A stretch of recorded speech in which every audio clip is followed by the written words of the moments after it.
Hello, my name is Rob and welcome to Metal Monthly. This is a video series where we talk about everything that happened in metal music over the last month.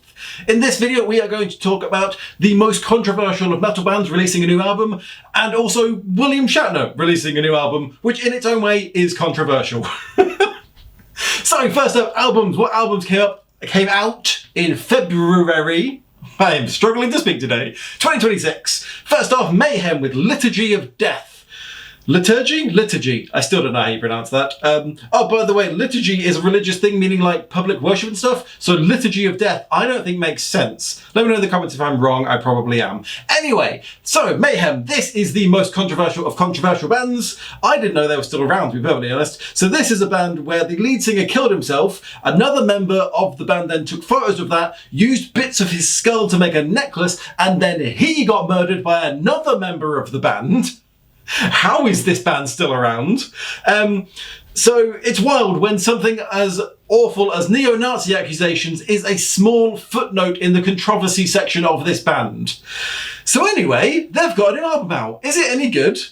Annoyingly, yes, I did actually really enjoy this. I didn't think that black metal was my kind of thing, but I really got into this. I was expecting like a wall of sound, really rough, horrible, rough vocals kind of thing like that. It's not like that at all. It was very fast and stuff, but it was very atmospheric and it kind of pulled me in. What was the phrase I used here? It wasn't a punch to the face, it was a dark walk into a demonic cemetery. It was interesting to explore, but also really creepy. Also, the only thing I noticed about the lyrics, I was trying to work out the lyrics, couldn't be bothered. Some of the lyrics are in Hungarian, which is weird because they're not a Hungarian band. Anyway, the album was really good. I just wish it was a different band because I don't like this band. Anyway, next up we have Love Bites with Outstanding Power. So I basically chose this band at random. I knew I wanted to do the Mayhem band and I wanted to do the next album, but this one was a bit of a crapshoot.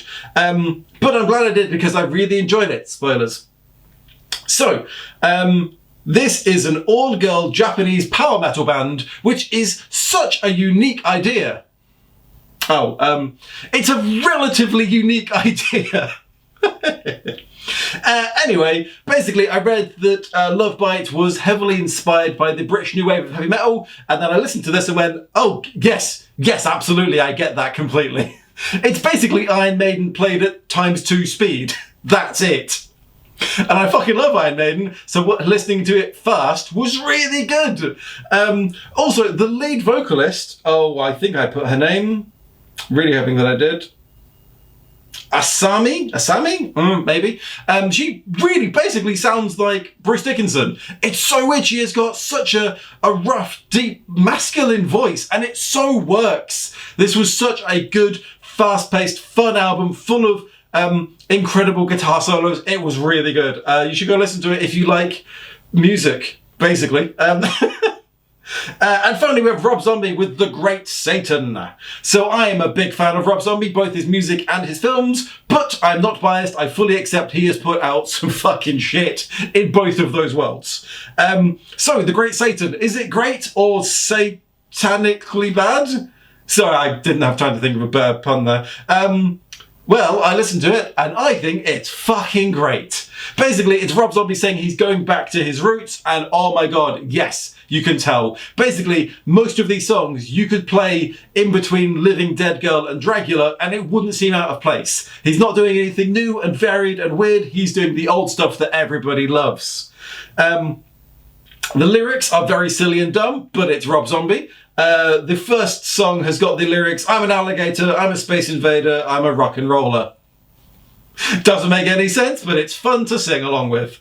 So yes, basically it's that artificially rough sound quality with distorted guitars, his very distinct vocals, and his like twang thing. And it's got all like the spoken word stuff over the top.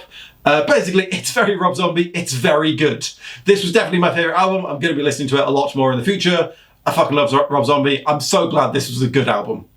Anyway, next up, Music Festival Explorer. This is my website where I write about music and festivals and music festivals, except for this month where I have not done any of that because I don't really have a working computer, so I haven't been able to write anything. But links in the description, because on that website I have written about every music festival I've been to since Reading in 2010.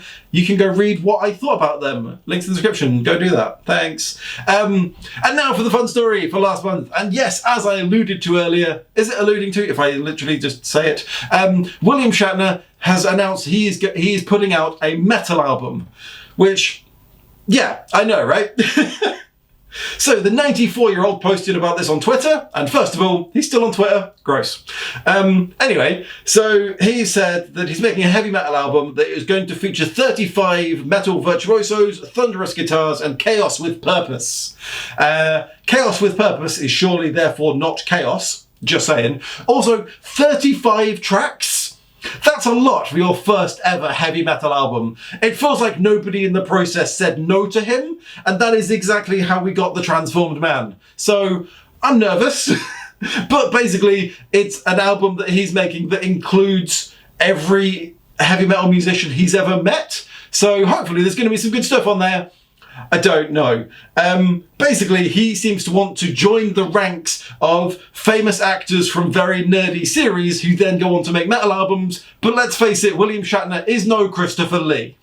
Anywho, that's everything I've got for you this month. Thank you so much for watching. Click like and subscribe if you've liked it. My name's Rob. I'll see you next month.